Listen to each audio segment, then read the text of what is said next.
Good evening everyone, I hope you guys are doing well. तो हम session लेके आए हैं अपना जो कि द हिंदू का है 5 मार्च का। ठीक है। खबरें हैं हमारे पास और मैंने जो खबरें हैं हम वो आधी पे खबरें हैं जो है पेपर से हम डायरेक्टली कवर करेंगे। एंड प्लस जो भी खबरें बचती हैं वो मैंने पीपीटी के तौर पे पावर पॉइंट में स्लाइड्स बनाई हुई हैं। ठीक है, चलिए सर आगे बढ़ते हैं। आगे बढ़ने से पहले कुछ चीजें मैं आपको स्पष्ट कर दूं कि मेरा नाम निशांत मैनाली है। ठीक है, और ये मेरा चैनल है मैनाली मेड इजी। अगर ये आपको वीडियो अच्छा लगता है तो please like, share and subscribe. ठीक है सर, हिंदू में मुझे इतने अच्छे रिस्पॉन्स नहीं मिल रहे सिंस मेरी वीडियोस जो है बहुत लंबी होती हैं, अप्रोक्सीमेटली 1 घंटे के आसपास होती हैं। और मुझे बहुत लोगों ने सजेशन भी दिया है कि हिंदू को थोड़ा कम कीजिए, आप वीडियोस को थोड़ा कम कीजिए। समझिए सर, एक बात आप भी जानते हैं और मैं भी जानता हूँ, और जो लोग नहीं जानते वो समझिए कि आधे घंटे में कोई किसी को हिंदू नहीं पढ़ा सकता। आधे घंटे में कोई किसी को हिंदू नहीं पढ़ा सकता सर। हिंदू में अगर आप खबरें छांटते हैं अपने यूपीएससी पॉइंट ऑफ व्यू से, तब भी हिंदू में क्या होगा, आपको आधे घंटे में आपका हिंदू कवर नहीं हो पाएगा। ठीक है, जो लोग सीरियस कैंडिडेट्स हैं वो इस बात को समझ पा रहे होंगे। चलिए एनीवे, फिर भी मैंने अपना टाइम जो है वो रिड्यूस करने की कोशिश की है। ठीक है, एंड आई होप कि आपको ये वीडियो बहुत अच्छा लगेगा। ठीक है, चलिए सर, तो पहली न्यूज़ देखते हैं। मैं एक बार थोड़ा जूम कर लेता हूँ। ठीक है, सर देखिए म्यांमार में क्या हो रहा है। ठीक है, एक बार मैं इसकी ब्रीफ हिस्ट्री बता दूंगा आपको एंड देन मैं आगे बातें करूंगा। ठीक है, सबसे पहले बात करते हैं सर म्यांमार में क्या हो रहा है। ये शायद मैं बहुत बार बता चुका हूँ, तो जल्दी से मैं इसको एक बार रिट्रेट कर देता हूँ कि म्यांमार में क्या हो रहा है। सर 2010 से पहले यहाँ पर मिलिट्री रूल था। ठीक है, 2010 से पहले कब से था, अप्रोक्सीमेटली मेरे ख्याल से 1989 के आसपास से यहाँ मिलिट्री रूल था। लेकिन एक बार आप चेक कर लीजिएगा। ठीक है, मतलब 2010 तक जो है यहाँ पर मिलिट्री रूल था, और जो इनकी लीडर थी सू की, वो हाउस अरेस्ट में थी। ठीक है, फिर 2000 के बाद उनको रिलीज किया गया। ठीक है, यहाँ पर हल्की हल्की डेमोक्रेसी आने लगी एंड देन 2015 पे यहाँ फर्स्ट इलेक्शन हुए। ठीक है, 2015 में यहाँ फर्स्ट इलेक्शन हुए, उसमें कौन जीता, उसमें सू की पार्टी जीत गई। ठीक है, देन 5 साल जो है इनकी सत्ता रही एंड 2020 में सर क्या हुआ, 2020 में फिर से इलेक्शन हुए एंड उसमें भी सू की पार्टी जो है वो जीत गई। ठीक है, अब समझ में क्या, अब दिक्कत क्या आई, इसको मिला अपोजिशन किससे, आर्मी से, या हम वहां की लैंग्वेज में कहें मिलिट्री से। मिलिट्री से क्यों सर, मिलिट्री ने कहा कि इलेक्शन में क्या हुआ है, धांधली हुई है या इलेक्शन जो है इम्प्रॉपर है, इम्प्रॉपर हुआ है। ठीक है, उसमें करप्शन है, तो कहीं ना कहीं इलेक्शन सही तरीके से नहीं हुआ है, अनफेयर मीन से हुआ है। ठीक है, तो कहीं ना कहीं आर्मी ने ये इल्जाम लगाया सू की पार्टी पे जो इलेक्शन जीत चुकी थी कि कहीं ना कहीं इसमें बिल्कुल अच्छा नहीं हुआ इलेक्शन, करप्शन इन्वॉल्व था, अनफेयर इलेक्शन था। तो इसके तहत इन्होंने क्या किया, इन्होंने वहां पर जो है मिलिट्री कोप कर दिया और जो गवर्नमेंट थी वो अपने हाथ में ले ली। ठीक है, ये कब की बात है, अप्रोक्स 2020 के लास्ट लास्ट की बात है। ठीक है, तो आर्मी सत्ता पे आ गई और तब से यहाँ क्या है, डेमोक्रेसी की डेमोक्रेटिक वैल्यूज पूरी नीचे हो गई है और आर्मी जो है वो आगे आ गई है, या आर्मी रूल कर रही है। बहुत सारी वेस्टर्न कंट्रीज ने इसके खिलाफ जो है रिक्वेस्ट की कि ऐसा मत कीजिए, ये वो, लेकिन कोई भी अभी तक डेवलपमेंट नहीं आया है।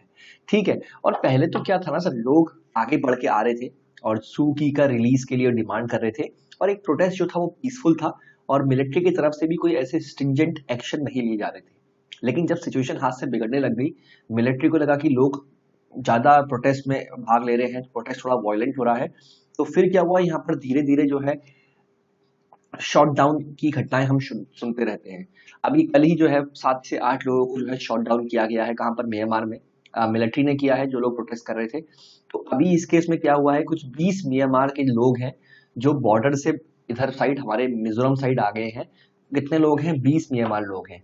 अब मैप वर्क यहाँ पर आपके लिए इंपॉर्टेंट हो जाता है। वो बेसिकली कहाँ पर आए हैं बॉर्डर में, तो देखिए ये म्यांमार है, एक मिनट दीजिएगा, देखिए ये म्यांमार है।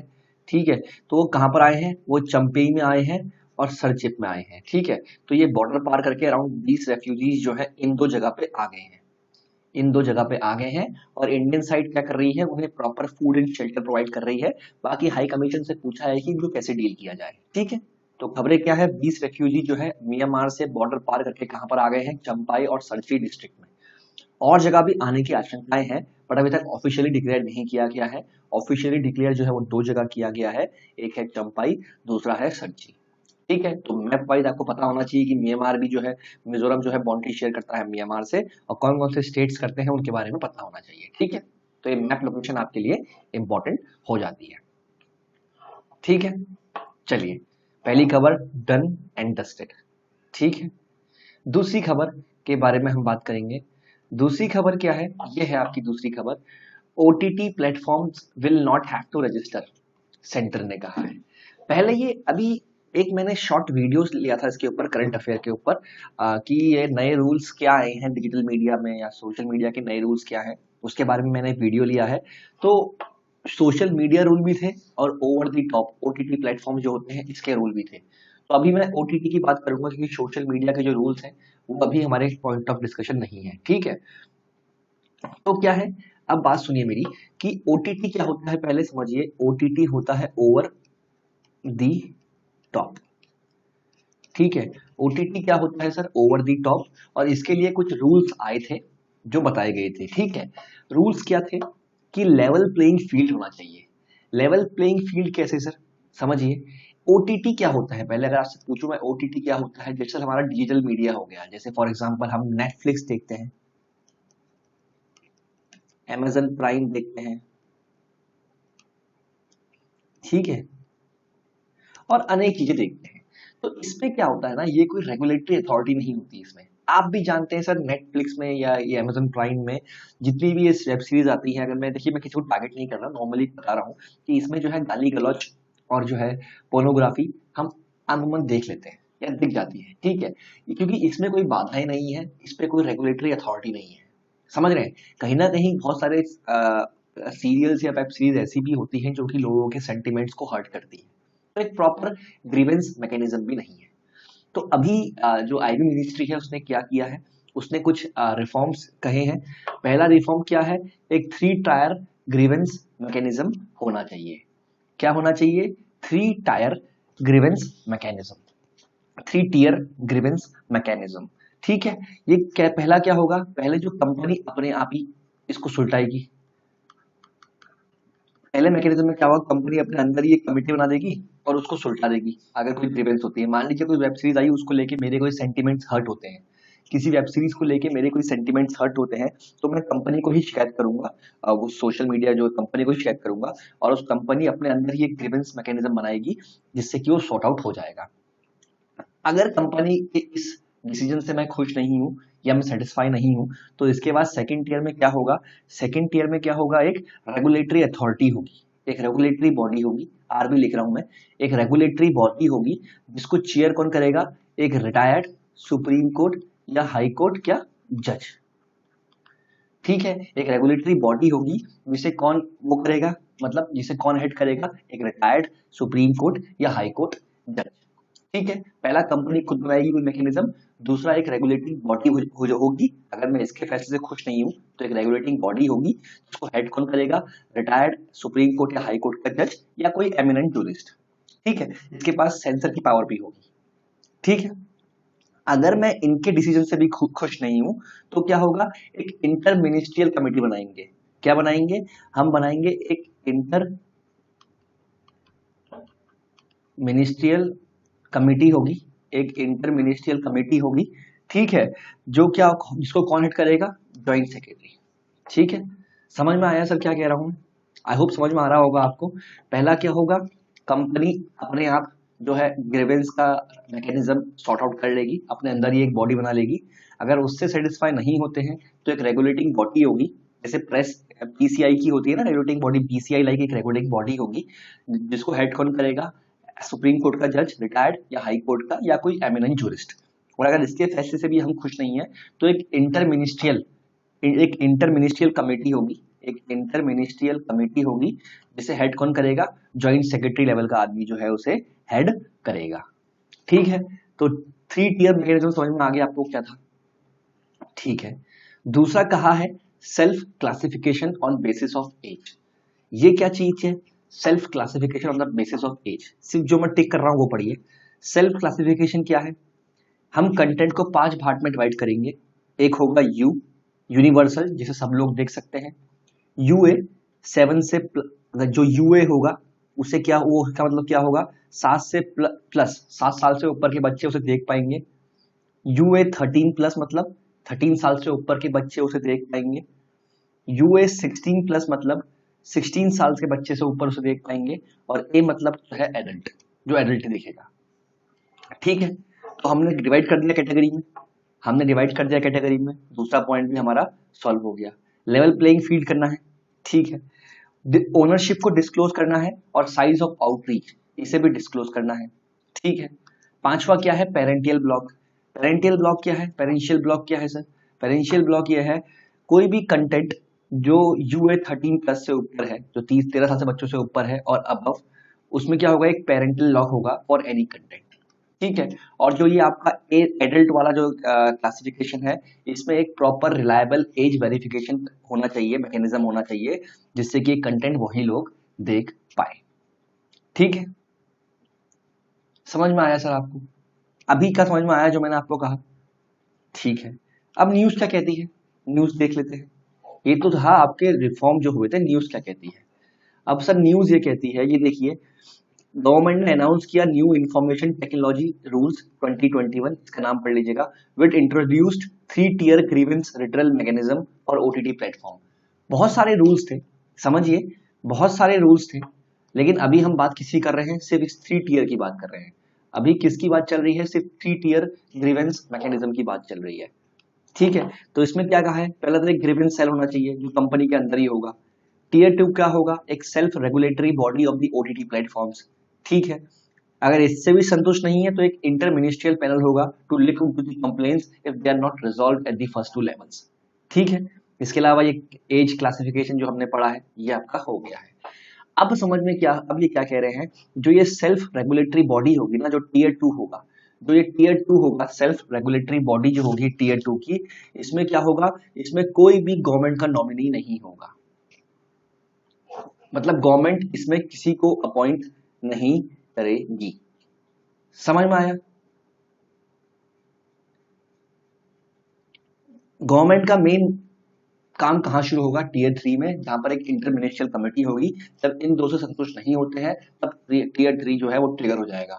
लेकिन उससे पहले से जो टीयर 2 है उसमें गवर्नमेंट का कोई भी हस्तक्षेप नहीं होगा। और इनफैक्ट जो कंपनीज है, ओटीटी प्लेटफॉर्म है, उनको उसमें रजिस्टर भी नहीं कराना पड़ेगा, ठीक है। समझ में आया सर? ये ओटीटी प्लेटफॉर्म क्या है, ये सब क्या है, ये कैसे इसमें चेंजेस थे, समझ में आया? समझ रहे हैं? तो यही न्यूज है, यही हिंदू है, कैसे कवर करना है, कैसे क्या करना है, ये हमें आना चाहिए। चलिए, ये न्यूज हमारी कवर हो गई, आगे बढ़ते हैं। हरियाणा का न्यू जॉब कोटा आया है रूल्स, जिसने कि इंडियन इंडस्ट्रीज को वरी कर दिया है। वो नया क्या है इतना मेरे लिए, मैं इतना इंपॉर्टेंट नहीं मान रहा इस चीज को, बट वो लॉ क्या है पता होना चाहिए। The governor early this week, उसने अप्रूव किया है एक बिल, जिसने क्या किया है, मैं इसको हाईलाइट कर देता हूं basically. That reserve 75% of jobs in the private sector. समझिए, 75% जॉब्स प्राइवेट सेक्टर में जिसकी salary less than 50,000 per month है, for candidate from the state. समझ में आ रहा है इसका मतलब क्या है? मतलब प्राइवेट जॉब जो है 75% जिनकी सैलरी 50,000 से नीचे है, वो उसी स्टेट के नागरिकों के लिए रिजर्व हो जाएगी। इससे क्या होगा? अब जो हमारे इन्वेस्टर्स हैं और एंटरप्रेन्योर्स हैं, वो क्या करते हैं?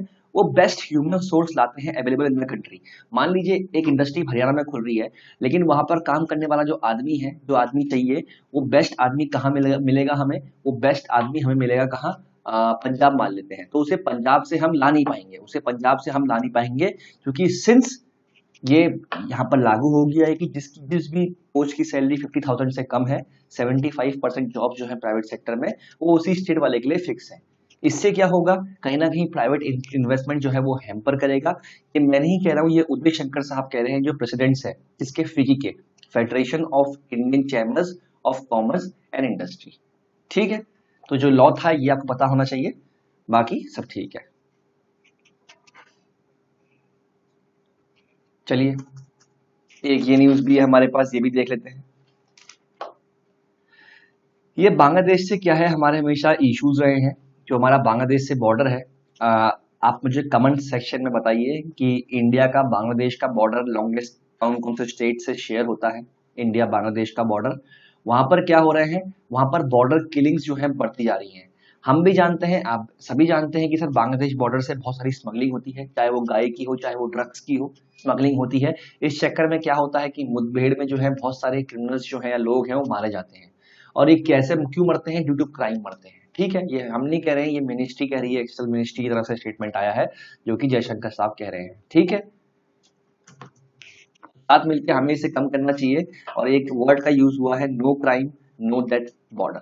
ठीक है, ये वर्ड आप याद रखिएगा, बाकी ये इतना इंपॉर्टेंट हमारे लिए है नहीं अभी फिलहाल। ठीक है, इंपॉर्टेंट ये न्यूज है यहाँ पर जो छोटे से कॉलम में दी है, इंक्लूड छाबार ऑन की कॉरिडोर। ये की कॉरिडोर कौन सा है पहले ये देखिए, इसका नाम है 13 nation international north south transport corridor, जो कहां से, इंडिया से रशिया तक एक्सटेंड करता है। अब समझिए कॉरिडोर कहां पर है। India proposes inclusion of Chabahar port in international north south corridor. पहले पढ़ लेते हैं फिर डायग्राम्स भी है। ठीक है, India on Tuesday propose the inclusion of Iran Chabahar port, Iran का छाबार पोर्ट है, in the international north south transport corridor. The international north south transport corridor है जो इंडिया से रशिया तक मूव करता है। ठीक है, और जो कितनी कंट्रीज से पास होता है, 13 कंट्रीज से पास होता है। और कहा है छाबार के अलावा उज्बेकिस्तान एंड अफगानिस्तान भी इसका पार्ट होने चाहिए। तो इंडिया की डिमांड क्या है, छाबार पोर्ट से पास होना चाहिए, इसके अलावा उज्बेकिस्तान और अफगानिस्तान की तरफ से भी ये पार्ट होना चाहिए। छाबार पोर्ट क्या है, इसमें एक इंडिया की स्टेट रन फिल्म है जो ऑपरेट करती है एक टर्मिनल, उसका नाम मेरे ख्याल से शाहिद बहिश्ती टर्मिनल है। ठीक है, जिससे क्या होगा, इंडिया की कनेक्टिविटी क्या है, अफगानिस्तान से एंड सेंट्रल एशियन स्टेट से जो है कनेक्ट हो जाएगी। ठीक है, क्यों हो जाएगी, क्योंकि पाकिस्तान जो है इंडिया को अफगानिस्तान से कनेक्ट होने में दिक्कत पैदा करता है, या जो सेंट्रल एशिया है वहां से कनेक्ट होने में दिक्कत पैदा करता है। तो हम छाबार के अल्टरनेट रूट से वहां जाते हैं। ठीक है, तो अभी डायग्राम में समझाऊंगा मैं कि कैसे कैसे हो रहा है। ठीक है, आप बेफिक्र रहिए। और ये कब कहा गया है, जब मैरीटाइम इंडिया समिट 2021 जो है वो चल रही थी। ठीक है, ये basically virtual Chabahar day event था organise by maritime India summit 2021, तब ये इन्होंने बताया। ठीक है, अब जो आईएनएससी है, international north south transport corridor, ये किस किस कंट्री से पास होता है, India, Iran, Russia, Turkey, Armenia, Azerbaijan, Belarus, Kazakhstan, Kyrgyzstan, Tajikistan, Oman, Syria, Ukraine, जो कि 2000 में प्रपोज किया गया था। जिससे कि क्या होगा, जो कार्गो है, जो ये सब है, इनकी कॉस्ट जो है, कनेक्टिविटी जो है सुधर जाएगी और इनकी कॉस्ट जो है वो कम हो जाएगी। ठीक है, तो देखिए अल्टीमेटली क्या था, अगर यहाँ से आपको रशिया जाना है, अगर इंडिया से आपको रशिया जाना है, तो आपका रूट क्या था, पहले स्टैंडर्ड रूट क्या था, ये यहाँ से जाएंगे आप। ठीक है, यहाँ से जाएंगे, ये भूमध्य सागर से होते हुए, ठीक है, यहाँ से पास होते हुए ये नॉर्थ सी कीस कैनाल से होते हुए यहाँ पर, ये होते हुए आप यहाँ जाएंगे। समझ में आया, ये हमारा रूट था। ये कौन कौन से स्टेट हैं बताइएगा मुझे। ठीक है, यहाँ पर कौन कौन से स्टेट है, स्टेट ऑफ गिब्राल्टर ये हो गया सर। ठीक है, ये यहाँ पर स्विस कैनाल हो गया, यहाँ पर कीस कैनाल हो गया। ठीक है, तो ये वर्ल्ड ज्योग्राफी है, आपको पता होनी चाहिए। लेकिन अभी क्या कर रहे हैं हम, अभी हम डायरेक्ट जो है यहाँ से जो है बना रहे हैं, कहाँ तक, इंडिया से, मुंबई से बना रहे हैं कहाँ तक, सेंट पीटर्सबर्ग रशिया तक। ठीक है, ये कुछ 13 कंट्रीज से पास होता है, जिससे कनेक्टिविटी जो है सुधर पाएगी। बंदर अब्बास से हम जाएंगे Azerbaijan, Baku, Astrakhan, Moscow, Petersburg, saint Petersburg और बाकी भी कंट्रीज हैं इसमें। ठीक है, अभी मेन डिमांड ये है कि इसमें आप किसको, ईरान के पोर्ट को, छाबार पोर्ट को ऐड करो, प्लस 2 डिमांड और है, किस किस को ऐड करो, ईरान के छाबार पोर्ट को ऐड करो, और उज्बेकिस्तान, और किसे ऐड करो, उज्बेकिस्तान एंड अफगान को ऐड करो। ठीक है, ये इंडिया की डिमांड है, ये आपका कॉरिडोर है, मैंने दिखा दिया आपको कैसे कैसे रूट जा रहा है, तो ये आपको पता होना चाहिए। इंडिया की सेंट्रल एशिया से कनेक्टिविटी के लिए बहुत ही इंपॉर्टेंट कॉरिडोर है ये। सिंस देखिए ये इंडिया है, ये पाकिस्तान है, अगर हमें यहाँ से यहाँ जाना है अफगानिस्तान तक, तो हम नहीं जा पाते हैं, पाकिस्तान बीच में हिंड्रेंस क्रिएट करता है। कभी अपना एयर जो है, एयर जो अपना एयर वो कह सकते हैं जो एयर स्पेस है वो बंद कर देता है। ठीक है, तो हमें क्या करते हैं, फिर हम छाबाड़ से जाते हैं घूम के। अभी जो है ईरान ने बंदर अब्बास पोर्ट को सिलेक्ट किया है, लेकिन हम चाहते हैं कि छाबाड़ पोर्ट को सिलेक्ट किया जाए, जिसमें कि इंडिया का एक टर्मिनल बना हुआ है। ठीक है, और इंडिया वहां पर सब कुछ हैंडल करता है, और छाबाड़ पोर्ट की कैपेसिटी बंदर अब्बास पोर्ट के ही बराबर है। ठीक है, ये देख लीजिए, ये दिखाई तो हमें जो ईरानियन पोर्ट है Chabahar will be in New Delhi's primary gateway to Afghanistan and Central Asia. ठीक है, हम कांडला पोर्ट से जाते हैं छाबार पोर्ट, यहाँ से फिर ये देखिए छाबार पोर्ट से जाहेदन, फिर जरंज, फिर दलेराम। ट्रेड कॉरिडोर क्या है, छाबार पोर्ट से जाहेदन, छाबार पोर्ट से जाहेदन जो है ये 1380 किलोमीटर है। फिर पार्शली कंप्लीट है जाहेदन से जरंज, जो अफगान बॉर्डर में है, एंड देन वहां से दलेराम। ठीक है, तो ये सारे मैप अब आपको पता होने चाहिए, बहुत ही अच्छी तरह पता होना चाहिए। मेन हमारा कॉन्सेप्ट क्या था, international north south transport corridor पता होना चाहिए। 13 कंट्री से पास होता है, इंडिया से कहाँ कनेक्ट करता है, रशिया तक कनेक्ट करता है, और अभी डिमांड किया है कि छाबार पोर्ट को, उज्बेकिस्तान को और अफगानिस्तान को इसमें ऐड करो। ठीक है, चलिए हम आगे बढ़ते हैं।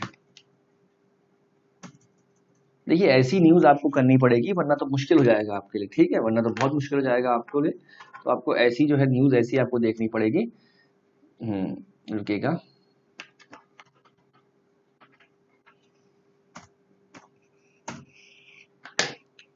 थोड़ा समय दीजिएगा, छोटा कर लेते हैं इसे।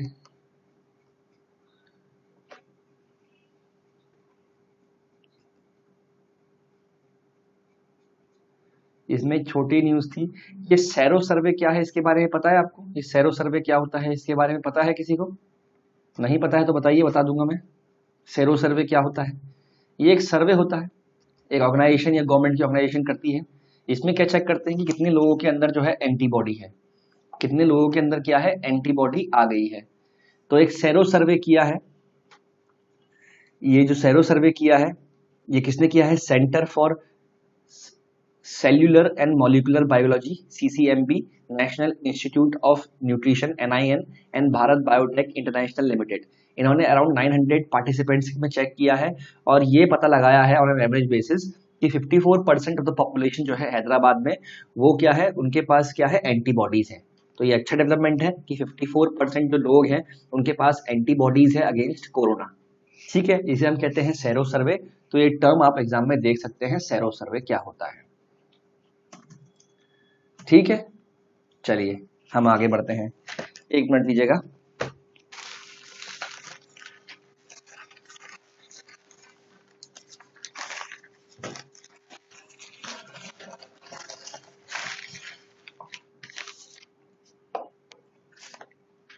देखिए कुछ चीजें हैं, ये क्या है इसके बारे में देख लेते हैं। गवर्नमेंट ने सजेस्ट किया है कि to step to stem negative narrative. ठीक है, इसका मतलब क्या है, पहले आप लाइन पढ़िए समझ जाएंगे।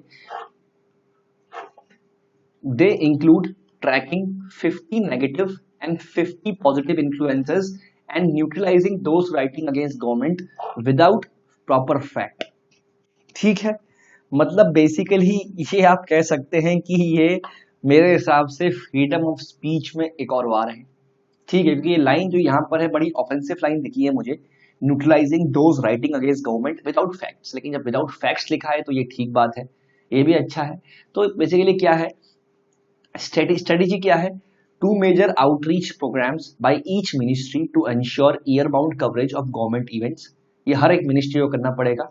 दूसरा डिसाइड हुआ है engagement with journalism schools to tap future journalist, ये आईबी मिनिस्ट्री करेगी। Curbing fake news through fact check unit to counter false narrative, ये पीआईबी करेगी under IB ministry. Identifying a pool of spin doctors for better presentation of facts, ये भी IB ministry करेगी। And promoting and supporting online portals to counter existing critical news portals, IB ministry, and regular interaction with foreign media journalists to disseminate government perspective, ये भी IB ministry करेगी। तो पूछ रही है सर, बेसिकली गवर्नमेंट ने ministries को का काम बताया है, कुछ एक्शन प्लान दिया है कि आप लोगों को साल में ये तो करना ही करना है। एक नैरेटिव जो है, हम 50 नेगेटिव और 50 पॉजिटिव इन्फ्लुएंसर्स को हम ट्रैक करेंगे, और जो नैरेटिव है लोगों के, जैसे कुछ लोग जो है गवर्नमेंट को इररेस्पेक्टिवली, मतलब गवर्नमेंट को मतलब सुपरफिशियसली ये होता है सुपरफिशियस में, गवर्नमेंट को जो है क्रिटिसाइज करते हैं, बोलते हैं कि गवर्नमेंट ठीक नहीं कर रही है, ये नहीं कर रही है, तो उस चीज को न्यूट्रलाइज करना पड़ेगा और जो प्रॉपर फैक्ट्स हैं वो हमें लोगों के सामने जो है वो रखने पड़ेंगे।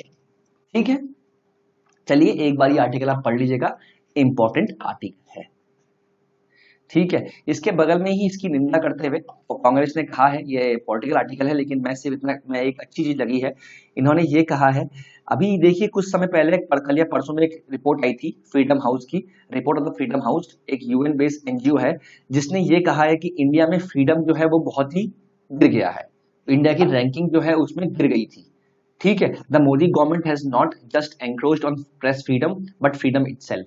ये कौन कह रहा था? ये फ्रीडम हाउस की रिपोर्ट थी, एक यूएस बेस्ड एनजीओ है, इन्होंने कहा है। ठीक है, वैसे ही अभी हम ये ओटीटी प्लेटफॉर्म और डिजिटल मीडिया के रूल्स लेके आए हैं, जिसकी वजह से क्या हो रहा है, हमने फ्री व्यूज या फ्री स्पीच पे हम वैसी जो है कमर कस रहे हैं, तो यही जो है आलोचना की गई है सरकार की। ठीक है, और ये आप एक नया चीज लेके आ गए हैं, नैरेटिव लेके आ गए हैं कि जो लोग गवर्नमेंट के खिलाफ बोलेंगे उनको हम न्यूट्रलाइज करेंगे, तो कहीं ना कहीं ऑफेंसिव लैंग्वेज है। देखते हैं सर अभी आगे क्या होता है, अभी तो सिर्फ गाइडलाइंस दी गई हैं, जैसे कुछ होता है तो विल लेट यू नो। ठीक है, चलिए आगे बढ़ते हैं।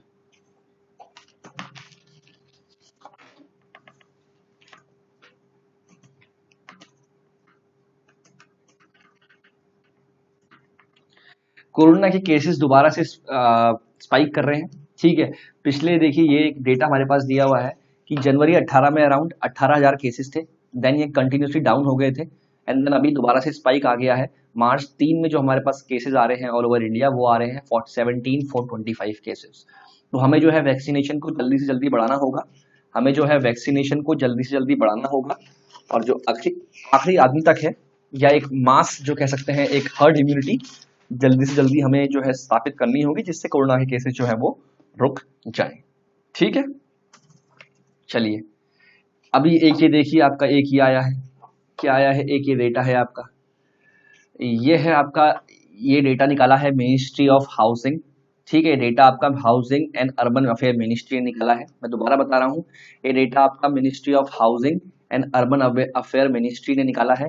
इस डेटा में क्या है, 10 मोस्ट लिवेबल सिटीज की बात की गई है, और डेटा का नाम है ईज ऑफ लिविंग इंडेक्स 2020।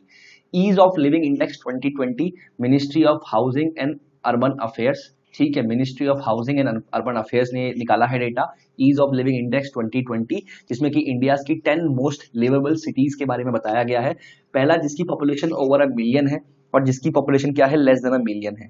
पहली कौन सी है, बेंगलोर, पुणे एंड अहमदाबाद। किसमें, जिसकी पॉपुलेशन ओवर 1 मिलियन है, मतलब 10 लाख से ऊपर पॉपुलेशन है, और with population less than 1 million, मतलब जिसकी पॉपुलेशन लेस देन 10 लैक्स है, उन सिटीज में ऊपर है शिमला, भुवनेश्वर एंड सिलवासा। ठीक है, तो ये पहले 3 आपको याद होनी चाहिए।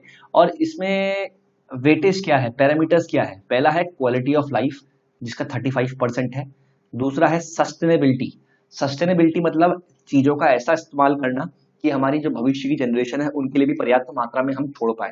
ठीक है, मतलब डिग्रेडेशन नहीं करें, यूज करें, और ऐसा यूज करें कि आने वाली जो पीढ़ी है उनके लिए भी वो पर्याप्त मात्रा में मौजूद रहे। ठीक है, सिटीजन का परसेप्शन क्या है, सिटीजन क्या कह रहे हैं, और इकोनॉमिक एबिलिटी क्या है, मतलब लोगों के काम करने की चीजें यहाँ पर उपलब्ध है या नहीं है। ठीक है, यह है पैरामीटर। एक बार दोबारा देखता हूँ, 35% क्या है, क्वालिटी ऑफ लाइफ, इसमें education, health, house and shelter, wash हो गया, mobility, safety and security, recreation. ठीक है, दूसरा है 15% economic ability, level of economic development, economic opportunities कितनी है हमारे पास। सस्टेनेबिलिटी होगी 20%, चाहे वो इन्वायरमेंट में हो, चाहे ग्रीन स्पेस में हो, एनर्जी कंजम्पशन हो, या सिटी रेजिलियंस हो, मतलब भविष्य की जनरेशन के लिए भी हम छोड़ के जाएं। फिर क्या है, 30% क्या है, सिटीजन का क्या है, परसेप्शन है, वो क्या सोचते हैं। ठीक है, तो ये क्या है, ईज ऑफ लिविंग इंडेक्स 2020 आया है, किसने निकाला है, Mahua, ministry of urban affairs, ministry of housing and urban affairs. ठीक है, एक और डेटा है, ये है म्युनिसिपल परफॉर्मेंस इंडेक्स, ये भी 2020 का है। इसमें जो है लेस देन, जो ग्रेटर देन मिलियन है, पहला इंदौर है, और जो लेस देन मिलियन है उसमें न्यू दिल्ली म्युनिसिपल कॉर्पोरेशन है। तो ये पता होना चाहिए आपको, ये रैंकिंग पता होनी चाहिए, एग्जाम में पीटी क्वेश्चन इससे बन सकता है। इसका वेटेज क्या है, 20% क्या हो गया, गवर्नेंस हो गया, 15% क्या हो गया, प्लानिंग हो गया, 15% टेक्नोलॉजी, 20% फाइनेंस एंड 30% सर्विस। ठीक है, तो इसके बारे में आपको पता होना चाहिए सर। ठीक है, क्वेश्चन बन सकता है पीटी में बड़े ही प्यार से कि क्या क्या कैसे कैसे है। ठीक है, चलिए हम आगे बढ़ते हैं। अभी कोई और न्यूज है हमारे पास? मोस्ट प्रोबेबली हमने जो है न्यूज साइड न्यूज हो चुकी है, देख लेते हैं एक आध न्यूज रह गई हो तो।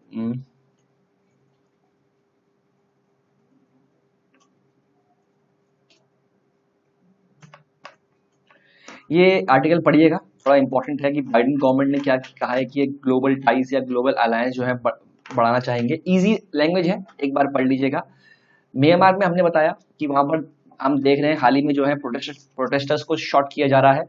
तो यूएन ने क्या कहा है म्यांमार से कि आप प्रोटेस्टर्स को मर्डर करना जो है बंद कीजिए, स्टॉप मर्डरिंग प्रोटेस्टर्स। तो ठीक है सर, एटलीस्ट कोई मल्टीलैटरल संस्था आगे आके बढ़ चढ़ के बोल रही है। ठीक है, चाइना अपने आप को इकोनॉमिक पावर कहता है, चाइना ये कहता है कि वो अब इकोनॉमिक पावर इमर्जिंग नहीं है, वो इकोनॉमिक पावर बन चुका है। वो अब जब कोई इकोनॉमिक पावर बन जाता है ना सर, एक बाहुबली मूवी है उसमें एक बात है, असली लीडर वो है जो जान ले नहीं, जो जान बचाए। एक ये डायलॉग किसमें है? बाहुबली मूवी में है, बाहुबली 1 में। उसमें कहा गया है कि असली नेता या असली नेता वो है जो लोगों की जान कैसे लेते हैं उसे ये नहीं पता होना चाहिए, उसे ये पता होना चाहिए कि जान बचानी कैसे है। ठीक है, तो वही असली नेता होता है। अब बताइए, चाइना की बात करते हैं। चाइना अपने आप को इकोनॉमिक पावर कहता है, वर्ल्ड पावर कहता है आजकल, और हाँ, हम भी कहीं ना कहीं मानते हैं कि चाइना एक तरह के वर्ल्ड पावर बनने वाला है। उसके बाद जो इसके नेबर में जो चल रहा है म्यांमार में, और चाइना की तरफ से कोई भी एक्सप्लिसिट स्टेटमेंट नहीं आया है, ये एक पॉइंट ऑफ कंसर्न है। सिंस ऐसा कोई नेशन जहां पर, ऐसा एक राष्ट्र जहां पर डेमोक्रेसी ही प्रिवेल नहीं कर रही है, तो उससे हम क्या ही उम्मीद कर सकते हैं फर्दर में। ठीक है, तो इसलिए चाइना का इकोनॉमिक पावर बनना एक बहुत ही खतरनाक चीज है, क्योंकि चाइना की सोच आप जानते हैं कैसी सोच है, एक्सपेंशनिस्ट सोच है। ठीक है, उसको लैंड चाहिए, पता नहीं लैंड से करेगा क्या सर, उसे लोगों की लैंड चाहिए, पता नहीं कौन से जमाने में वो लोग जी रहे हैं। At the end of the day यही कहना चाहूंगा। बाकी यूएन ने अभी क्या किया है, ये एक स्ट्रॉन्ग वार्निंग या सजेशन दिया है कि इसे म्यांमार मिलिट्री को। तो ये अच्छी बात है, कहीं ना कहीं हमारी वेस्टर्न जो संस्थाएं हैं वो इसमें इन्वॉल्व हो रही हैं। ठीक है सर, और कोई खास न्यूज हमारे पास? और कोई खास न्यूज नहीं, अभी तो कोई खास न्यूज नहीं है। इकोनॉमी की न्यूज देख लेते हैं, कोई खास न्यूज। हाँ, ये अब मैं पहले ही बता चुका हूँ। एक क्वेश्चन आपसे पूछता हूँ, जो लोग इंटरेस्टेड होंगे वो कमेंट सेक्शन में इसका आंसर दीजिएगा। कौन कौन सी चीजें जीएसटी के अंदर नहीं आती है? कौन कौन सी चीजें जीएसटी पे नहीं आती है? जो हमारे फ्यूल होता है ना, फ्यूल में दो टैक्स लगते हैं। सेंट्रल लगाता है उसमें, तो क्या सेंट्रल लगाता है उसमें उत्पाद शुल्क, जिसे हम कहते हैं excise duty. And then state लगाता है इसमें क्या, वेट। इसके ऊपर से इस पे डीलर का कमीशन भी होता है। समझ रहे? डीलर कमीशन लग गया, एक्साइज ड्यूटी लग गई, वैट लग गया, तो इसके दाम तो ऑटोमेटिकली बढ़ने ही है। और ये कहा जा रहा है कि आप लोग फ्यूल को जो है जीएसटी के अंदर ले आइए। ठीक है, ईरान में क्या हुआ है सर? ईरान में क्या हुआ है, ईरान का जो रुपी, एज ईरान रुपी रिजर्व ड्रॉप, जो ईरान का रुपी का रिजर्व था, जैसे हमारा फॉरेन रिजर्व होता है, ईरान के पास रुपी का रिजर्व था, वो कम हो रहा है। और ट्रेडर जो है हमारे, जो एक्सपोर्ट करते हैं, वो डर रहे हैं कि उनकी टाइम पे पेमेंट आ पाएगी या नहीं आ पाएगी। UN sanctions ends Tehran oil sales to impacting India's impacting trade. UN sanctions and Tehran oil sales to India impacting trade. ठीक है, मतलब कि ईरान का जो रिजर्व है वो कम हो रहा है, और इंडियन जो एक्सपोर्टर्स है उन्हें डर लग रहा है कि उनकी पेमेंट टाइम पे हो पाएगी या नहीं हो पाएगी, जिससे क्या हुआ है, ट्रेड अभी फिलहाल के लिए कम हो गया है। ठीक है, ये पाम ऑयल, आप जानते हैं कि हम पाम ऑयल कहाँ से मंगाते हैं? हम palm oil Malaysia and Indonesia से मंगाते हैं। और अभी क्या हुआ है, वहां पर जो है पाम ऑयल की कॉस्ट जो है बढ़ गई है। ठीक है, ग्लोबल मार्केट में पाम ऑयल की कॉस्ट जो है बढ़ गई है, जिससे क्या हुआ है, जो हमारा इंपोर्ट है वो महंगा हो गया है। और पाम ऑयल से हम बनाते हैं सोप, साबुन बनाते हैं, उसके प्राइसेस भी जो है 8% इंक्रीज कर गए हैं। पाम ऑयल किस किस में काम आता है? सोप्स बनाते हैं इससे हम, संतूर, ठीक है, ये सब चीजें इससे बनाते हैं। तो इससे क्या हुआ है, जो है इनके प्राइसेस जो है बढ़ गए हैं। पाम ऑयल का जो ऑयल का जो इंपोर्ट है वो महंगा हो गया है। आपको पता होगा, जब मलेशिया एक मुस्लिम मेजोरिटी कंट्री है, और जब इसने बयान दिया था हमारे जम्मू एंड कश्मीर के ऊपर, तो हमारा जो है इससे मोदी जी या हमारी गवर्नमेंट ने कहा था उस टाइम कि हमें पाम ऑयल का इंपोर्ट जो है वो कम करना चाहिए। लेकिन अभी तक कोई डेवलपमेंट ऐसा हमें देखा नहीं है। ठीक है सर, तो चलिए सर, यही था हमारे पास आज के लिए, जितनी न्यूज थी आई गेस हमने कवर कर ली है, विद डायग्राम्स कवर की है। और समझिए सर, अभी मैं आपको टाइम दिखाता हूँ कितना हुआ है। टाइम हुआ है 34 minutes, and honestly speaking sir अभी भी 2 से 3 न्यूज बचती हैं। लेकिन बस फर्क ये है कि आप लोग जो पढ़ना चाहते हैं मैं वही पढ़ा रहा हूँ, ठीक है। अगर आप चाहते हैं कि सेशन बड़ा हो, कॉम्प्रिहेंसिव हो, तो मुझे लिख के बताइए सर, मैं बड़ा सेशन और कॉम्प्रिहेंसिव सेशन भी ले सकता हूँ, क्योंकि मुझे भी अच्छा लगता है कि पूरी नॉलेज आपको होनी चाहिए ए टू जेड। अगर आप अपना 1 घंटा दे रहे हैं किसी को, तो आपको उसके बारे में पूरी नॉलेज होनी चाहिए, ठीक है। तब तक के लिए मुझे आज्ञा दीजिए सर, दोबारा से कल मिलते हैं नए सेशन के साथ, ठीक है। Until then take care, good bye. एक आध 2 आर्टिकल थे जो मैंने आपको कहे थे, आप वो पढ़ लीजिएगा, एंड देन तो सारी न्यूज मैंने कवर कर दी है। Map location A to Z ये सब आपको पता होना चाहिए, ठीक है। इसके बाद मैं एक सेशन ले आऊंगा आपका अलग से। वो सेशन आपका क्या होगा सर, वो सेशन आपका होगा जो ये ease of living liveable cities का जो इंडेक्स आया है, वो सेशन ले आऊंगा छोटा सा 5 से 10 मिनट का, वो भी आप जो है वो देख लीजिएगा, ठीक है। तब तक के लिए मुझे आज्ञा दीजिए, गुड नाइट, बाय।